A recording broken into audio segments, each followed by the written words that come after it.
Hey guys, Jake Trent back here with another video, and just kind of out in the woods today. Kind of, I guess you could say, looking at some new property and stuff. Basically, I guess with all the COVID-19 stuff, social distancing. I'm here with my brother, so. But yeah, just like I said, just hanging out, build a fire, and today what I'm gonna do is basically go over the contents of my belt pouch. So my belt pouch is basically something I carry with me every time I go in the woods. The contents generally stay the same. There's really nothing that changes out of it. Now the belt pouch itself, I've had for a couple of days now. I like it, but it's probably one of my favorite ones that I had, because I had a belt pouch right before this one that I wasn't a huge fan of, but I still used it. Then I recently got this one in, and I like it a lot better. It's just a sweet belt pouch. So let me get the camera moving here close and stay with us. Okay guys, so basically what I'm carrying on me today is just my haversack kit, which I'll go over with you in another video. And then, like I said, I always have my belt pouch on me and my knife. So basically going over the belt pouch and the knife, my preferred knife of choice is the Blind Horse Knives Highlander. It's pretty much the, I guess you could say, one tool option. It's by far my favorite knife. It's razor sharp. So this knife will pretty much do everything I need it to do as far as that goes. The belt pouch itself, so I got this belt pouch off of Bushcraft.com. He actually, I guess he makes these by hand, and I was looking for one for a very long time, and then ended up finding it on there. Another person that makes it too is Deep Woods Handcraft. They make quite a few of them, but myself, I don't really justify spending $200 on a belt pouch. But I think this was like 135 bucks. You know, not a bad price for something that's made in the USA, handmade.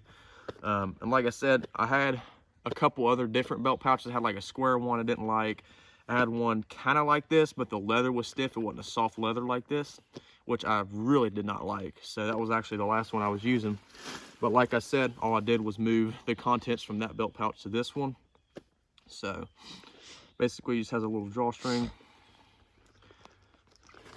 And basically all it boils down to pretty much is just a fire kit. So I'll start it right here.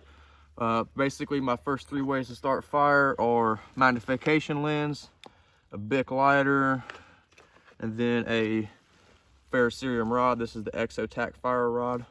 It's got the little place in the back where you can actually store a piece of tinder if you want to.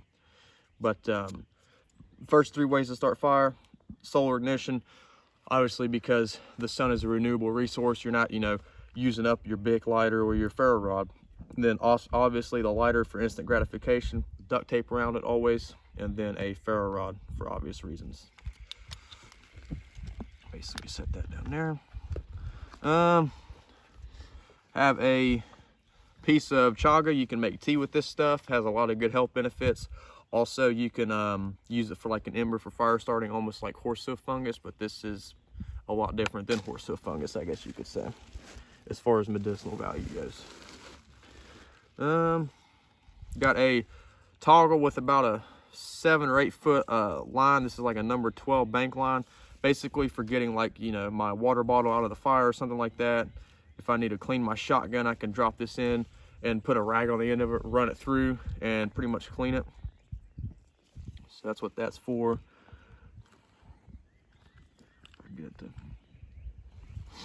Then basically my normal char tin, which is basically just Altoids tin with a Ranger band around it.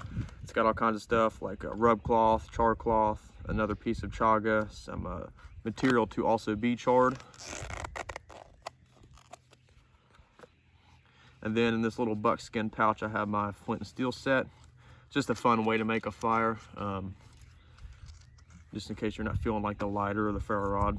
Just it's a fun little way. Got obviously a steel and a couple pieces of flint, and yeah, that is pretty much it as far as the contents go.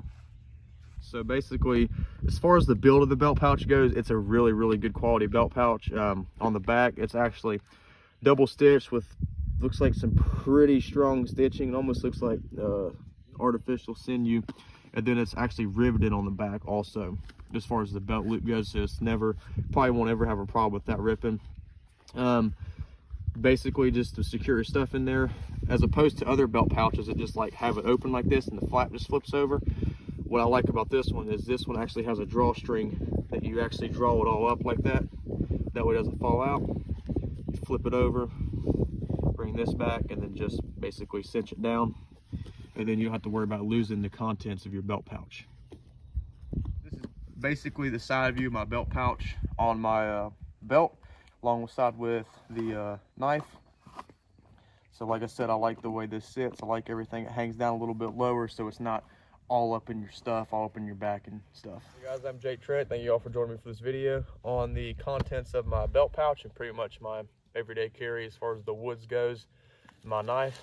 So, and see you guys in the next video. Thanks for watching.